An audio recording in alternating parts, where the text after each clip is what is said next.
이승윤의 곡을 처음으로 다뤄볼 텐데요. 역성이라는 이승윤의 대표곡입니다. 이승윤 씨가 저를 기억할지는 모르겠는데 저는 아주 또렷하게 기억을 하거든요. 가수 이승윤 씨가 최지인이라는 시인하고 친구 사이예요. 최지인 시인이 저의 제자입니다. 제가 이제 젊은 시인들 문학 행사를 한 적이 있어요. 최지인 편에 이승윤 씨가 왔어요. 방구석 락커일 때 둘이 그 방구석에서 이 시 가지고 노래를 만들면 어쩌고 저쩌고 이런 의논도 하고 서로 고민도 나누고 그랬던 사이라고 나중에 이제 들었어요. 제가 너무 감동적으로 들었고요. 시에 맞춰서 노래를 만들었다기보다는 뭔가 독립적으로 자기 작품을 만들었구나 이런 느낌이 들었고 목소리도 너무 매력적이었고 그래서 내가 홀딱 반했는데 이자가 술도 안 먹고 그냥 가더라고요. 뒤풀이도 안 오고 시인들 앞에서 이야기하는 것을 굉장히 조심스러워 하더라고요. 나중에 이제 알고 보니까 온갖 문학 행사에 그런 식으로 출연을 많이 했다고 하더라고요. 그래서 작가들이 되게 좋아하는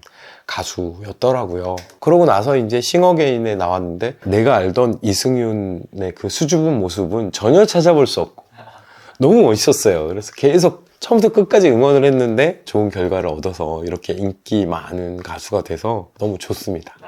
그래서 최지인이 두 번째 시집 낼 때 추천사를 이승윤이 썼어요. 그래서 그 시집도 덩달아서 유명한 시집이 됐죠. 네. 이승윤의 곡에서 특징적으로 나오는 게 뭔가를 좀 뺏어가려고 하고 뭔가 되찾으려고 하고 이런 것들이 많이 보이는데 이 곡도 그렇단 말이죠. 네네네. 저는 이제 언어를 다루는 사람이잖아요. 역사나 정치가 오염시킨 그런 말들을 이를테면 사랑, 정의 그런 말들을 본래의 의미로 회복시키려고 하는 게 이제 시적 언어라고 하면 저는 이승윤의 이 태도도 비슷한 것 같아요. 다 내놔라고 이야기를 하고 있지만 그걸 다 내놔서 자기한테 준다고 해서 뭐가 되는 게 아니고 요구 이런 것들을 통해서 여기서 이제 너라고 나오는데 그 상대가 타락시킨 여러 가치들 이런 것들을 회복하고자 하는 어떤 태도 이런 것들이 이제 생각이 드는데 역성이라고 하는 이 한자는 뒤집을 역자에 소리성자 이렇게 되어 있더라고요. 근데 사실 이건 없는 말이거든요. 직역하면 뭐 뒤집는 소리, 바꾸는 소리 뭐 이런 만들어낸 한자인데 어쨌든 저는 이제 여기서 대비가 굉장히 중요하다는 생각이 드는데 대비되는 것들을 먼저 좀 봤으면 좋겠어요. 일단 큰 너가 있어요.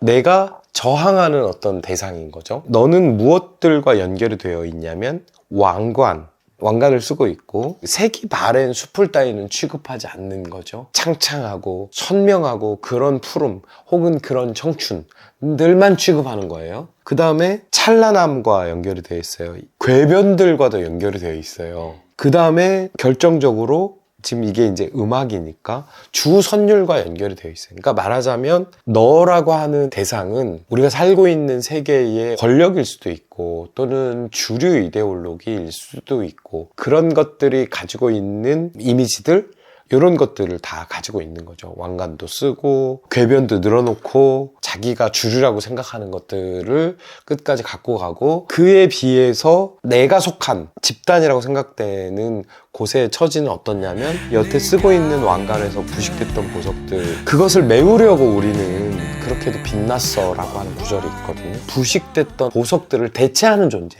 처음부터 거기에서 중요하게 취급되고 그렇던 존재가 아니라 나는 얼마든지 소모품처럼 바꿔 끼울 수 있는 대체제에 불과한 그런 집단에 속해 있는 거죠. 그런 이미지 안에. 그 다음에 나는 청춘에서 색이 바랜 수풀들 그렇게 우거지게 우리는 그렇게 푸르렀어 이렇게 되어 있는데 말하자면 우리는 막 선명한 그런 어떤 청춘의 색깔이 아니라 좀 색이 바랬어. 청춘이라고 취급되지 않는 거예요. 말하자면 저 보석을 얼마든지 대체할 수 있는 것처럼 얘는 그냥 색이 바랬으니까 얘는 내가 선택하지 않을 거야. 그런데 색이 바랬다고 해서 우거지지 않을 법도 없고요. 그것이 수풀이 아니라고 이야기할 수 없잖아요. 나도 엄연히 슬풀인데 오직 선명한 푸르름만 너라고 하는 세계라고 지칭해 봅시다. 너라고 하는 세계가 선택하는 거예요. 그래서 찬란함을 만들어내는 거예요. 우리 세계는 이렇게 찬란해. 나는 이렇게 찬란해. 내 왕관은 이렇게 휘황찬란해. 그런데 그 찬란함이 다 쓰고 버려버린 선율들의 노이즈. 이제 선율이란 말이 나오죠. 나는 노이즈에 불과한 거예요. 노이즈는 어떤 음악에서는 노이즈를 사용하기도 하지만 나머지인 거예요. 이 노이즈는 쓸모없다고 생각되는 것, 선택되지 못한 것들 속에 내가 있는 거예요. 근데 거기에 대비되는 게 뭐가 있냐? 찬란함. 그래서 저는 여기가 너무 재밌었어요. 영영 위대하소서, 영원히 눈부시옵소서, 하나하나 청할 건데 다 내놔. 약간 비아냥이거든요. 하나하나 청하건대, 여기까지는 우리가 살짝 속는 거죠. 저렇게까지 너한테 예의를 차린다고? 라고 생각을 했다가 다 내놔 라고 반말을 찍 갈기면서 정서의 전환이 확 이루어지는 이런 장면들이 있는 거죠. 그래서 다 내놔의 그 목적어가 그 다음에 이어지는데, 처박혀버린 처박혀버린 이름, 처박힌 리듬. 이름은 여러 가지로 해석해 볼 수가 있을 텐데, 누군가 이름을 붙인다라고 하는 것은 의미가 생긴다는 이야기이고, 그 이름의 대상이 정체성을 가진다는 이야기이기도 해요. 처박힌 이름이라고 하는 것은 가령 사랑이라고 하는 이름이 있다고 해봅시다. 그러면 사랑이라고 하는 것이 본래 의미대로 우리 세계에서 유통되고 있는가? 너라고 하는 그 세계, 힘센 세계, 내가 저항하는 저 세계에 저 세계가 사랑이라고 이야기할 때 그 사랑은 정말로 사랑인가? 처박힌 이름에는 저는 그런 의미도 들어있다라고 생각을 해요. 리듬은 이제 음악가이기 때문에 리듬이라는 말을 이야기할 수 있겠지만, 저는 삶의 리듬? 이렇게 연결시켜 봐도 될 것 같습니다. 삶 그 자체, 우리의 고유한 어떤 삶의 리듬을 지키면서 살고 있는가, 뭐 이런 생각으로도 이어볼 수 있지 않을까라는 생각이 들고요. 여기에 이제 조금 부가된 이미지가 덧붙여집니다. 짓밟힌 넋, 소리를 잃었던 리듬이 소리를 잃었다라고 하는 것은 사실은 그 리듬이 리듬인지 알지 못한다는 얘기 아니에요? 아까 우리가 삶이라고 읽었는데 그 삶과 연결시켜보면 아무 의미가 없는, 살아가야 될 어떤 이유들을 갖고 있지 않은 삶, 틀 안에서 그냥 정해놓은 대로 움직여지는 삶, 어떤 고유성을 갖지 못하는 그런 삶, 이런 거 아닐까요? 그리고 도리를 잃었던 이름을 내어내, 가치적인 측면과 연결을 지어보면 가치를 잃은 언어들 또는 가치를 잃은 이름들, 왕관 쓰고 찬란함을 뽐내는 색바랜 숲을 따위는 취급하지 않는 너에 의해서 다 타락한 거죠. 이 지경이 된 거야. 그래서 나는 그걸 되찾고 싶어. 그러니까 너한테 꼭 내놔라 이런 의미가 아니라, 내놔라고 하는 것은 본래의 어떤 가치로 돌려놔. 네가 이렇게 망쳤잖아. 네가 선택하지 않은 이 나머지들은 지금 이 지경에 처해 있어. 그런데 이게 나한테는 소중해. 우리 세계에서는 소중해. 이런 의미를 담고 있는 게 아닐까요? 그래서 되찾겠어 그 모든 걸 궤변들이 갖다 놀다 버렸던. 궤변은 너의 궤변이죠.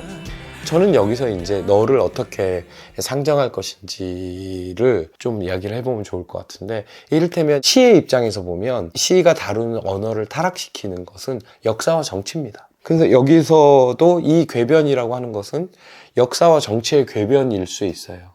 그것은 우리가 되찾고자 하는 이름 또는 언어하고는 정반대에 있는 거죠. 역사는 여기서 무슨 의미 있는 역사가 아니라 이 세계가 선택한 역사, 이를테면 우리가 뭐 승자의 역사라고 이야기할 수도 있는 그런 역사. 그 다음에 정치, 규범적이고 윤리적인 의미에서 정치를 해석할 수도 있지만 우리가 알고 있는 일반적인 정치, 그 역사와 정치가 타락시킨 또는 궤변을 통해서 오염시킨 이 말들을 찾고 싶어, 이 정신을 찾고 싶어. 여기에 의미심장한 게 들어갑니다. 시대의 이름과 사투들의 얼과 너, 시대를 재규정해야겠어. 의지 또는 의도가 여기 들어가 있고요. 혀끝에 더는 담지마. 그 궤변으로 오염시키지 말란 말이야 라고 아주 강하게 얘기하고 있는 거죠. 뒷부분에 가면 잡음들이 너의 주섬유를 다 뺏으러 갈 거야. 잡음들이 너의 주섬유를 다 뺏어. 그게 우리야. 우리를 정의하는 구절이 나오거든요. 이 잡음들은 아까 선율들의 노이즈와 비슷한 것 같은데, 주선율에 편입되지 못한 것들, 말하자면 선택되지 못한 색바랜 숲을, 똑같은 거죠. 그런데 그 주선율을 내가 다 망칠 거야. 다 뺏어버릴 거야. 다 흐트러 놓을 거야. 혼란을 가중시킬 거야. 이거는 굉장히 시적 태도거든요. 시가 주요하게 생각하는 것 중에 하나는 나머지들입니다. 우리가 완벽하다고 생각하는 이 세계에 편입되지 못한 나머지들은 뭘 주장하냐면, 야, 이렇게 나머지가 있는데 너희가 완벽하다고 할 수 있어? 그럼 우리 존재를 부정하는 거야? 그러면 그 나머지들은 무슨 일을 하냐면 혼란을 가중시킵니다. 나머지가 있네? 완벽하지 않은 거 아니야? 이런 생각들을 하게 만들거든요. 지금 그거랑 똑같아요. 자본들이 너의 주선율을 다 빼서 그게 우리야. 우리가 여기를 망칠 거야. 너희가 오염시킨, 너희가 타락시킨 그 모든 것들을 회복시키려고 하는 거야. 정말 세계를 망치려는 게 아니라 이 가치들이 너희가 완벽하다고 주류라고 생각하는 오염시킨 가치들 위에서 있어. 우리가 되찾을 거야. 이렇게 이야기하고 있는 게 아닌가. 아주 기계가 있는 그런 노래라는 생각이 들고, 이게 락이지 이런 생각도 좀 들고, 그죠? 예. 되게 영리하게 가사를 썼다는 생각이 들어요.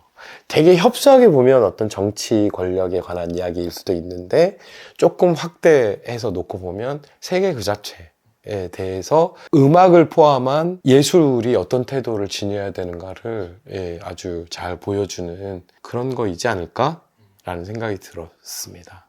저는 구절 하나하나로 프레이밍을 되게 잘했다고 생각이 드는데, 네, 맞아요. 너는 나쁘고 나는 좋아 이게 아니라 특성을 나열하기만 하면서 그것만으로 되게 대비되는 그 느낌을 엄청 잘 줘서 찬란함이라는 말을 되게 잘 썼다는 생각이 들어요. 이게 왕관하고도 연결이 되는데, 찬란함은 보통 우리가 긍정적으로 쓰잖아요. 그런데 그 찬란함이 쓰고 버려버린 노이즈라고 그랬거든요. 찬란함이 맞는 줄 알았는데 노이즈의 입장에서 왜 이야기하고 있지? 라고 하는 의문도 드는 거죠. 그래서 찬란함에 대해서 그 의미에 대해서 다시 생각해 보게 되는 거예요. 태도 안에 너라고 하는 어떤 세계에 대한 평가들은 다 있지만 그거를 직접적으로 노출시키고 있지는 않아요. 오히려 그래서 훨씬 더 많이 생각하게 만드는 가사인 것 같아요. 네.